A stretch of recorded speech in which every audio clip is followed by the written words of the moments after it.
Ahora sí, abra su Biblia. También, lo que quieran. San Juan capítulo 4.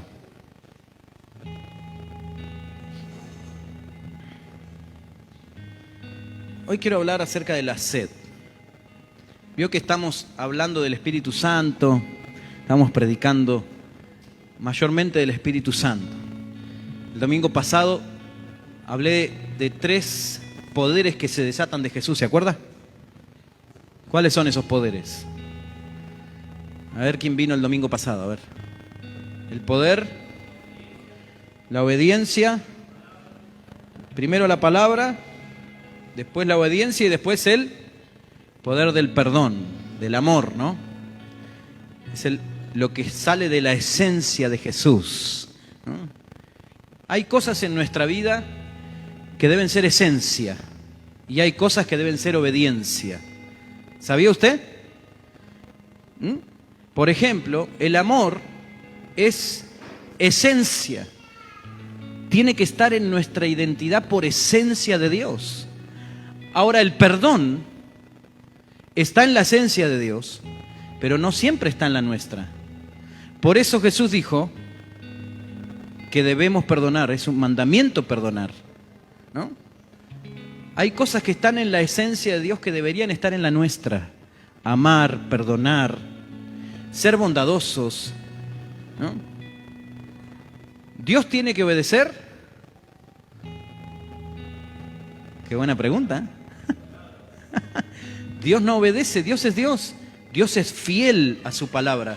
Nosotros tenemos que obedecer, ¿no? Nosotros tenemos que obedecer a su palabra, pero Dios es el que dio la palabra, ¿no? Dios es el que prometió, el que puso su vida como certificado de que va a cumplir, ¿no? Puso su sangre, porque para que se cumpla un pacto había que derramar sangre. Jesús, hombre, tuvo que obedecer. ¿Para qué?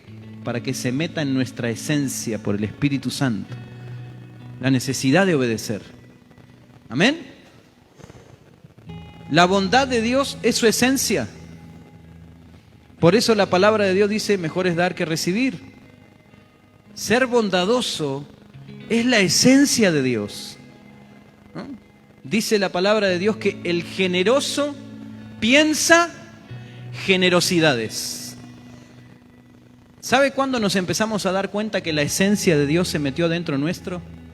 Cuando estamos haciendo algo o haciendo una torta o algo de lo diario y en vez de pensar en nosotros estamos pensando en cómo le gustan las cosas saladas a Danilo, ¿no? Cómo le gustan las tortas fritas a Germán, ¿no? Cómo le gusta el asado al Pelu, ¿no? Entonces, cuando estoy haciendo algo y estoy pensando en poder bendecir a otros, en quizás invitar a alguien o en ir a buscar a alguien a la casa o simplemente hacer un llamado, es que la esencia de Dios está entrando en nosotros. El egoísmo va saliendo, ¿no? Y la presencia de Dios nos va inundando. Es un proceso de vida, ¿verdad? Es lindo empezar a caminar en la esencia de Dios. La esencia de Dios no anula su moral. ¿Se entiende lo que digo? Dios tiene una ley moral que está escrita en su palabra, está manifestada por Jesús. Ahora su esencia nunca anuló la ley moral. Por eso dice la palabra del Señor que Jesús cumplió toda la ley. Jesús cumplió toda la ley. Y Jesús resumió la ley en 2 mandamientos. Resumió toda la ley en 2 mandamientos. Amarás al Señor tu Dios con todo tu corazón, con toda tu alma, con toda tu mente, con todas tus fuerzas, y a tu prójimo como a ti mismo. 2 mandamientos, resumida toda la ley. ¿Por qué? Porque Jesús cumplió la ley moral de su Padre, pero a la misma vez ejecutó la esencia de Dios.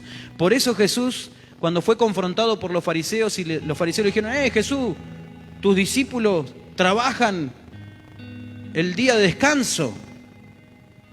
Y Jesús le dijo, aquí hay alguien mayor que el día de descanso. Acá está. Acá me están viendo. Yo puse el día de descanso.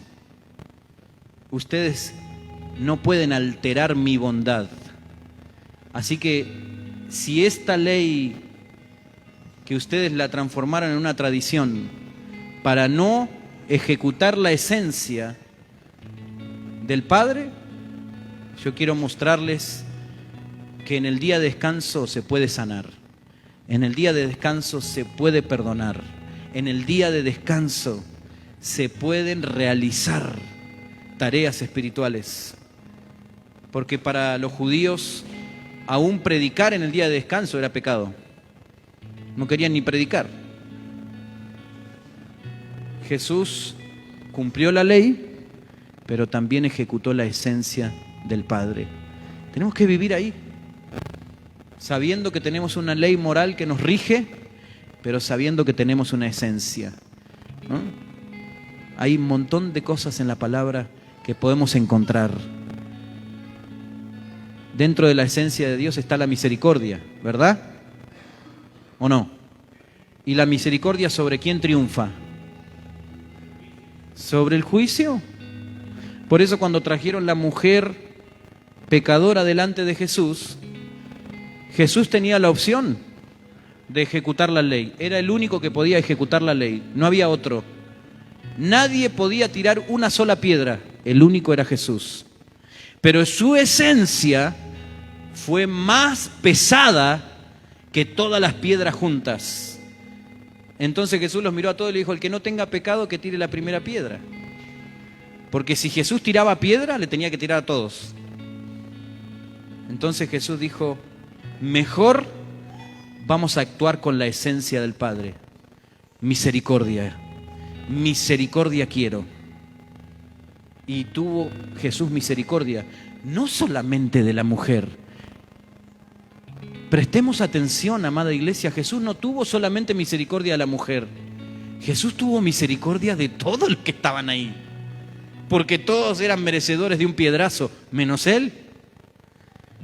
Entonces la esencia del Señor tiene que empezar a plasmarse en nuestro corazón, en nuestra forma de hablar, en nuestra forma de pensar. Y sabe que la esencia de Dios y la ley de Dios nunca se chocan. Nunca se chocan. Nunca se confrontan. Es loco, ¿no? Pero nunca se chocan. Porque delante de la ley moral de Dios, que es la ley del amor, nunca va a haber un conflicto de choque. Todo lo que se refiere a misericordia, a compasión, a bondad, a amor, a fe, templanza, frutos del Espíritu, no tienen una ley que choque contra ellos. Vivamos en su esencia. Amén. La mujer samaritana es también una muestra de la esencia del corazón de Dios. Dice la palabra del Señor en el libro de Nehemías, capítulo 9, versículos 19 y 20. Se lo voy a leer. Nehemías.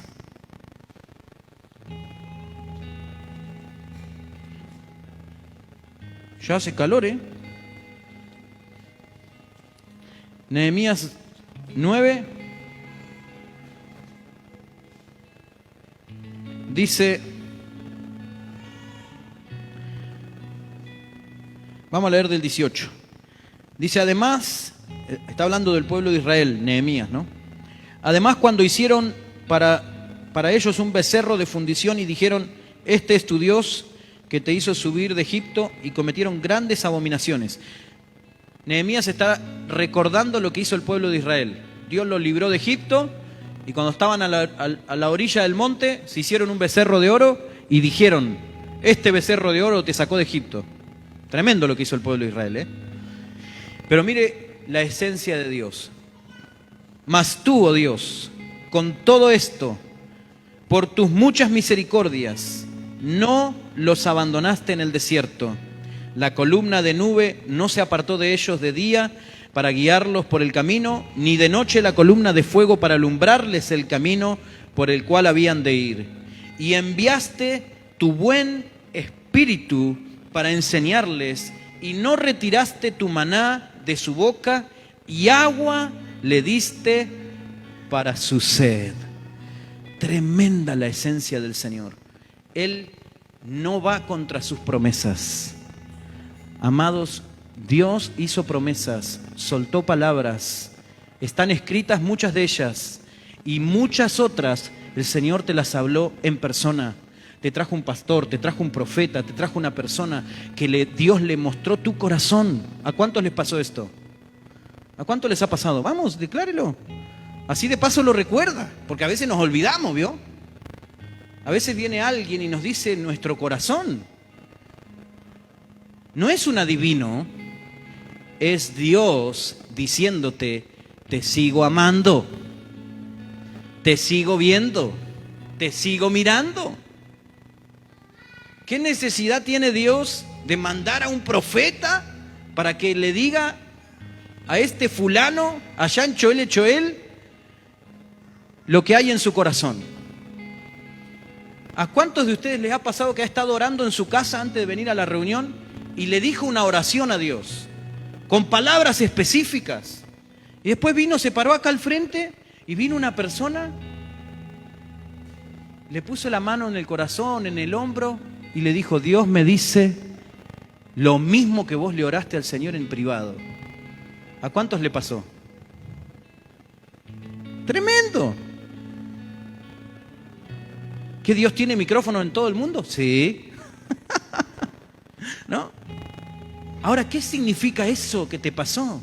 Significa que Dios te está viendo. Y que necesitabas un poquito de agua. Necesitabas algo que calme tu sed, que calme tu angustia, tu dolor, tu ansiedad. Es ese poquito de agua que viene del amor del Padre, para que no bajes los brazos, para que no te canses, para que no te rindas.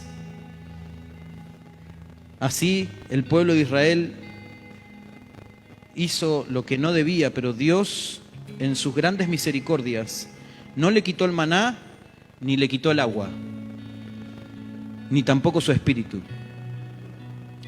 Dice la palabra de Dios en Mateo capítulo 5, versículo 6, que todos los que tienen hambre y sed de justicia serán saciados.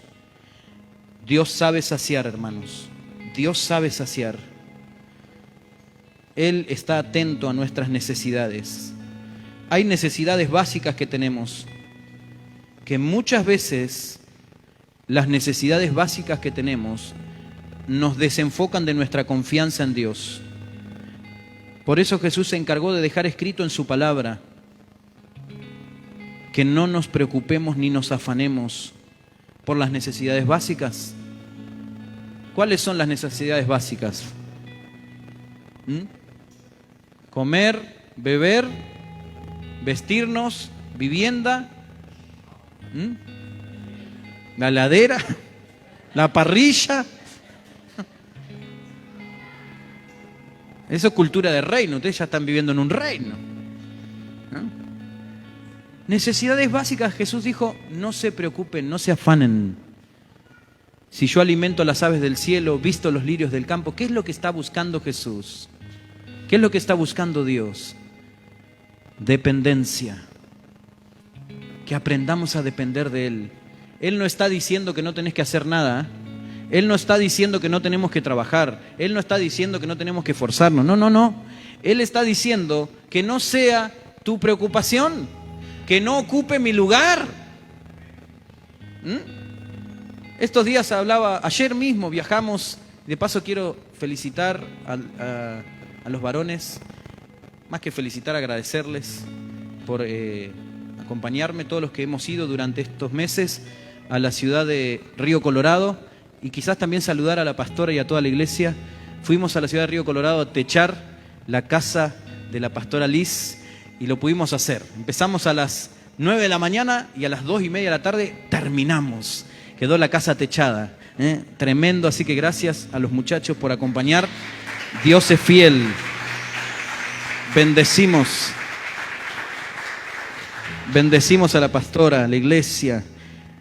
Todo el trabajo juntos se estaba haciendo. Por un lado estábamos nosotros techando la casa, por otro lado los varones estaban haciendo unos arreglos en la iglesia. Nos separamos en grupos y se trabajó en la casa del Señor y en la casa de la pastora. Re lindo. Está en nuestra esencia ayudar a construir. La próxima te llevamos. Tremendo, tremendo trabajo hicieron los muchachos. Gloria a Dios. Les decía que mientras volvimos, hablamos un poquito de los frutos del Espíritu y los dones del Espíritu. Y cómo se desarrollan. ¿Cómo desarrolla usted un fruto del Espíritu? ¿Se acuerdan los frutos del Espíritu? ¿Cuáles son? Bondad, fe, templanza, amor, ¿no? Son 9. Los que están en la Biblia escritos son 9. La esencia de Dios es mucho mayor, ¿no? Pero con esos 9 le puedo asegurar que andamos así como un avioncito, ¿no? ¿Cómo se desarrolla un fruto? Si lo trasladamos a algo natural, si yo quiero tener naranjas en mi patio, ¿qué tengo que hacer? Tengo que sembrar una semilla de árbol de naranja. ¿Y después qué tengo que hacer? Regarla, cuidarla, ¿no? Estar ahí. Un fruto del Espíritu se desarrolla por relación.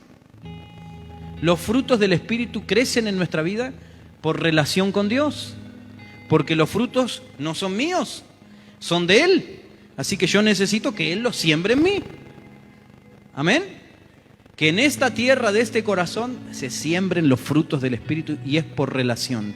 Tiempo con Dios, tiempo con su palabra, tiempo con la iglesia, tiempo de servicio. Son aguas que riegan el fruto, ¿no? Viajes de trabajo, congresos, cosas que riegan los frutos del Espíritu. Cuando de repente se va de viaje, ¿no? Como se fueron hace poquito las hermanas, y de repente se encuentra en una casa viviendo con 4 personas que usted no conoce y se levanta con todos los pelos así cruzados, con mal aliento, y están las hermanas ahí. ¡Ah! ¿Y ahora? ¿No? Que una se mete a bañar y tarda 4 horas. ¿No? El Señor viene pronto, sí. Se desarrollan los frutos del Espíritu por la relación. Ahora, ¿cómo se desarrollan los dones del Espíritu? ¿Cómo desarrollamos los dones del Espíritu? Porque los frutos del Espíritu son la esencia, pero los dones son la manifestación. Entonces, ¿cómo desarrollo los dones del Espíritu en mi vida? Porque todos hemos recibido dones, hermanos. Dice la palabra del Señor, y yo la creo con todo mi corazón, que Jesucristo subió a los cielos y descendió y dio dones a los hombres y mujeres. Todos tenemos dones. Ahora, ¿por qué no se desarrollan? ¿Por qué no se desarrollan?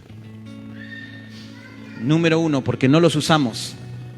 Y número 2, porque no dependemos de Él. Porque los dones del Espíritu son del Espíritu.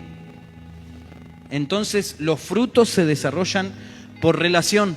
Los dones se desarrollan por dependencia. Por depender de Él.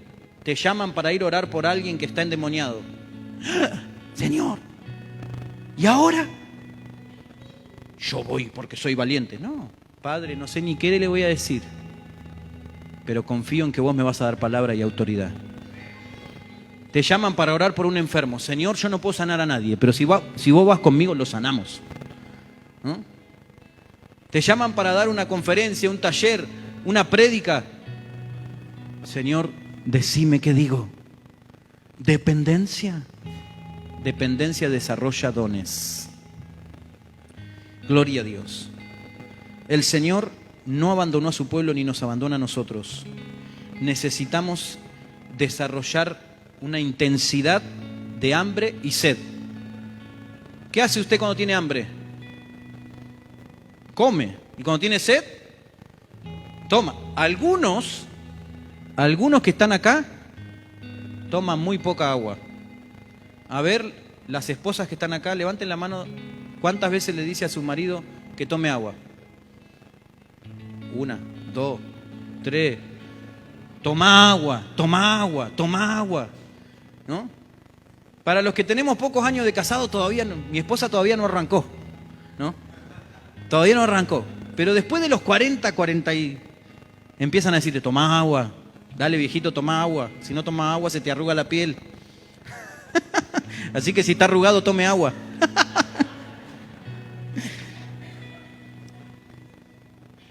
Hay una necesidad básica que es el hambre y la sed. Y de esa necesidad quiero hablarle brevemente. El hambre y la sed producen dolor, producen cansancio, producen agotamiento, producen desvariaciones mentales. Tremendo. Cuando una persona por cierta cantidad de tiempo no toma agua y no come, produce estas cosas. Lo investigué, no le estoy hablando por...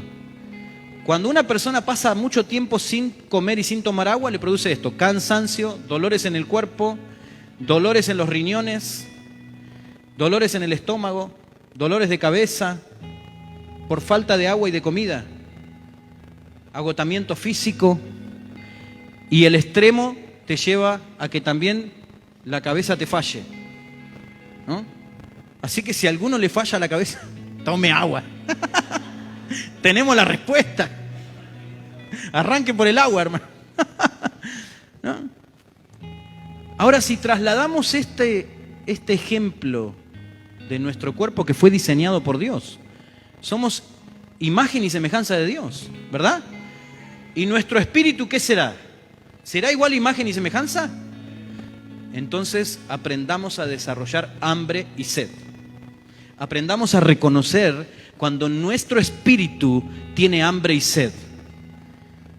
Tiene hambre y sed. Nuestro espíritu también tiene hambre y sed. Mire, ¿quiere leerlo conmigo en la Biblia? Vamos a ir a Salmos. ¿Alguien me puede decir la hora? Porque a alguno le va a empezar a dar hambre, ¿eh? 12 menos 10, santo cielo. La hora del hambre. La hora del hambre.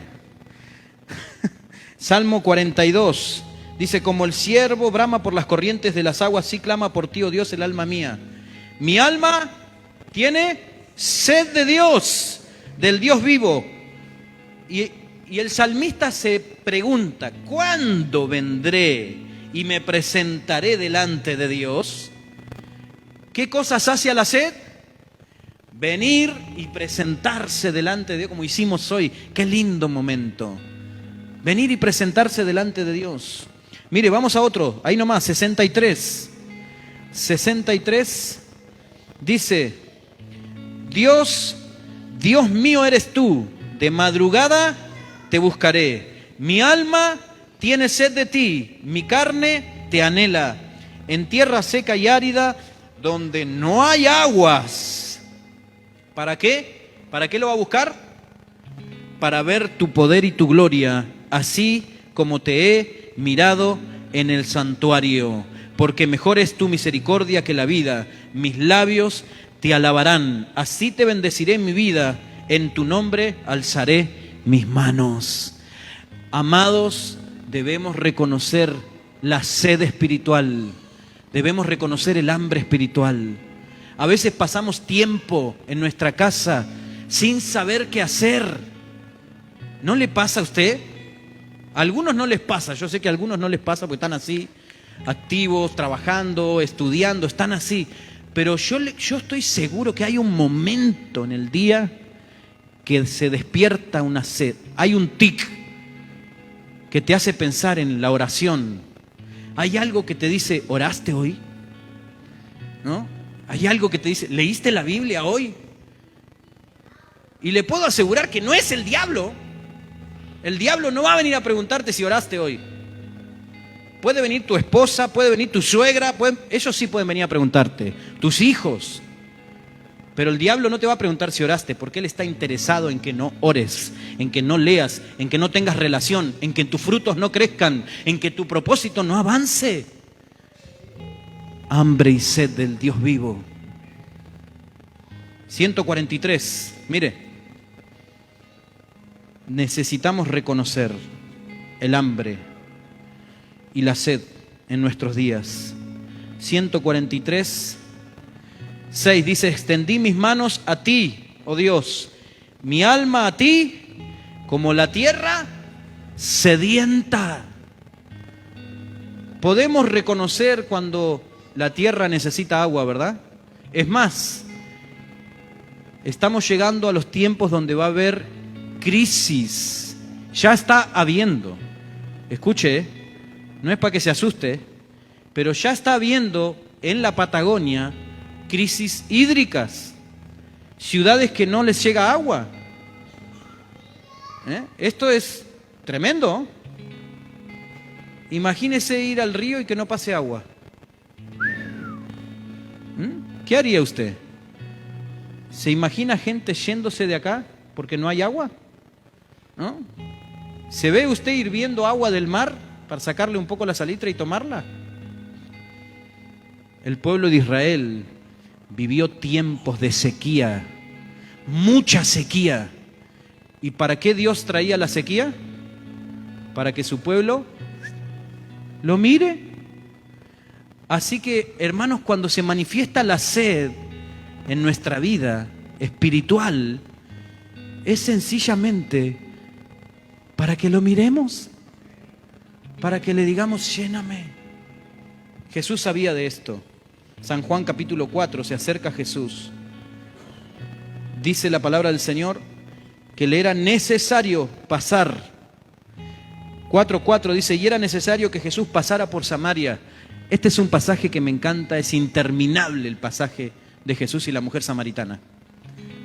Era necesario, el agua es necesaria, la comida es necesaria. A Jesús le era necesario pasar por Samaria. Era una necesidad en la vida de Jesús alimentarse de hacer la voluntad del Padre. Mi comida y mi bebida es que yo haga la voluntad de mi Padre.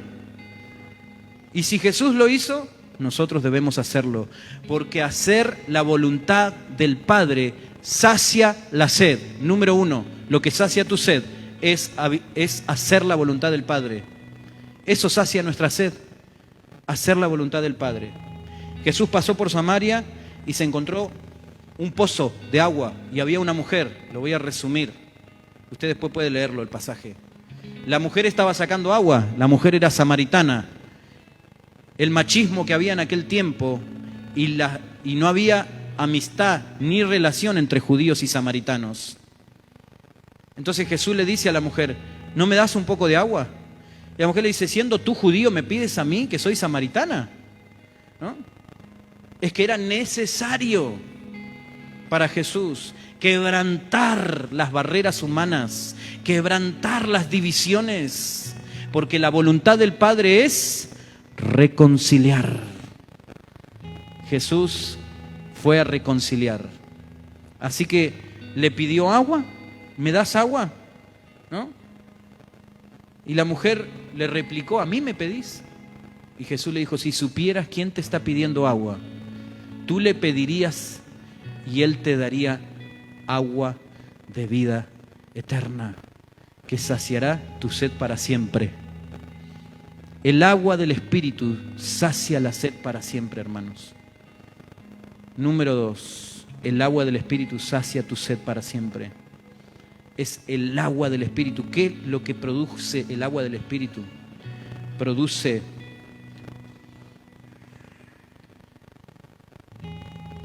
el agua del Espíritu produce conocimiento del Padre. Jesús le dijo, si tú supieras, si tú conocieras quién te está hablando, le pedirías y él te daría. ¿Sabe que muchas veces no le pedimos a Dios porque no lo conocemos? Pastor, yo conozco al Señor. Si vengo a la iglesia, renuevo. Sí, pero a veces no le conocemos en lo diario. A veces venimos al culto como si fuera solamente el estanque de agua para venir a saciarme. Pero Dios prometió que el Espíritu Santo estaría contigo para saciarte todo el tiempo. Entonces necesitamos conocer al Dios de la mujer samaritana. Porque usted en su casa puede tener un manantial. Eso no lo habilita a que uno se congregue. Porque hay personas que piensan que andan con el manantial llevándolo para todos lados y no se quieren congregar. Pero recuerde que una de las cosas que sacia la sed es hacer la voluntad del Padre. Y la voluntad del Padre es que el pueblo esté junto, unido, congregados, alabando, exaltando y creciendo como un cuerpo. Usted puede tener un manantial, pero si quiere manifestar la voluntad del Padre, tiene que caminar como cuerpo. Saciar nuestra sed espiritual es una obra de Dios diaria. Otra cosa más que sacia el agua, que sacia la sed, que está aquí en el pasaje. La mujer samaritana, cuando lo escuchó Jesús, le dijo, bueno, dame esa agua, así no vengo más. Si vos me das esa agua, no vengo más a sacar acá. Listo, estoy hecha. ¿No? Pero Jesús le dijo, bueno, ve y busca a tu marido. El Señor descubre la necesidad verdadera del corazón. Número 3, punto número 3. Número 1, hacer la voluntad de Dios. Número 2, el agua del Espíritu que te sacia eternamente. Número 3, lo que sacia nuestra sed espiritual es el perdón de nuestros pecados. El perdón sacia la sed. El perdón apaga la sed. No es spray, es el perdón de Dios el que empieza a saciar la sed. Por eso dice Mateo 5, versículo 6, dice, todos los que tienen hambre y sed de justicia serán saciados. ¿Qué significa tener hambre y sed de justicia? Hambre y sed de justicia no tiene nada que ver con la justicia terrenal, amados, Hambre y sed de justicia no significa que el juez dictamine para mí. Hambre y sed de justicia no significa que se haga lo que yo quiero, o lo que yo pienso, o lo que yo deseo. Hambre y sed de justicia es el perdón de Dios. Porque por la justicia de Dios es que tenemos entrada al reino. Hambre y sed de justicia es hambre y sed de estar con Él. Y lo que me impedía estar con Él en su presencia, entrar al atrio, entrar al trono, entrar a la presencia del Padre confiadamente, lo que me impedía entrar ahí era el pecado. Por eso dice los que tienen hambre y sed de justicia, ¿qué es? Hambre y sed de perdón, hambre y sed de recibir entrada, hambre y sed de ser abrazados, hambre y sed de ser contenidos por el Padre. Eso es hambre y sed de justicia, No es salir a la calle y manifestar que se me haga justicia, no. El reino de los cielos no se maneja con las leyes terrenales. El reino de los cielos se maneja con la moral de Dios y la esencia de Dios. Y su justicia es perdón. Hambre y sed de justicia es el deseo de mi alma de estar con Él, de ser acepto, de ser su hijo. Y Jesús dijo, serán saciados. ¡Wow! Leía en el libro de Zacarías hace un momento y le pregunté a un hermano, ¿cuánto tiempo necesitó Dios para quitar el pecado del mundo? ¿Cuánto tiempo? Un día. Zacarías capítulo 3. Porque en un día quitaré el pecado del mundo. Un día necesitó Dios. Un día para darnos entrada a la justicia del cielo. ¿Qué significa que nos dio la justicia del cielo? Y que no merecíamos entrar. No merecíamos. Pero la justicia de Dios en Cristo Jesús nos dio ese acceso inmerecido. A todos por igual. Acceso. Y lo último que sacia la sed, y termino, y le voy a pedir a, no sé si quieren subir los músicos. Si le pregunto si quieren, no van a subir. Suban, amados. Dijimos hacer la voluntad de Dios, el agua del Espíritu, el perdón. Y lo cuarto, hay muchas cosas más que podemos encontrar en la palabra, pero el cuarto punto es la adoración. Fíjese que la mujer le son reveladas las cosas de su vida, y yo creo que Jesús le manifestó perdón en ese momento, ¿no? Porque Jesús nunca la condenó. Le dijo, anda a buscar a tu marido. No tengo, sí, está bien, es verdad que no tenés, porque 5 tuviste y el que tenés tampoco es, ¿no? Pero yo vine acá para saciarte la sed, así que tranquila. Y la mujer enseguida reconoció que este hombre tenía algo distinto. Y fíjese que del extremo del pecado se va al extremo de la adoración. Porque adoración sacia la sed. Adoración es rendirme. Fíjese que le dice, Señor, Señor, en este monte nuestros padres nos dijeron que hay que adorar. Y Jesús le dijo, mujer, te digo que viene la hora en que los verdaderos adoradores adorarán al Padre en espíritu y en verdad, porque el Padre está buscando, escuche, amada iglesia, el Padre está buscando adoradores que adoren en espíritu y en verdad. El cielo está buscando. Es muy fuerte esta palabra para mí. ¿Usted se imagina a Dios buscando? Como cuando usted se tiene que poner una ropa para ir a un casamiento y no la encuentra, ¿no? O cuando sale al centro a buscar un par de zapatos para que le coincida con el vestido, ¿no? O cuando el varón pierde la llave del auto, o cuando pierde la billetera, ¿no? Cuando el hombre pierde la billetera se arma, ¿eh? Hasta que no aparezca. ¿Se imagina usted a Dios buscando? ¿Se imagina a Dios entrando por estas puertas y mirando a ver, quién está adorando en espíritu y en verdad? Ay, que el Padre nos encuentre adorando, porque el perdón nos habilita para adorar. Amados, el perdón te habilitó para adorar. Y si hay algo que te está frenando, si hay una deuda con alguien, una deuda moral, alguien a quien perdonar, alguna relación que sanar, que te está impidiendo adorar, esta es la hora, este es el momento. Si algún pecado, si algo te está frenando, el perdón sacia la sed.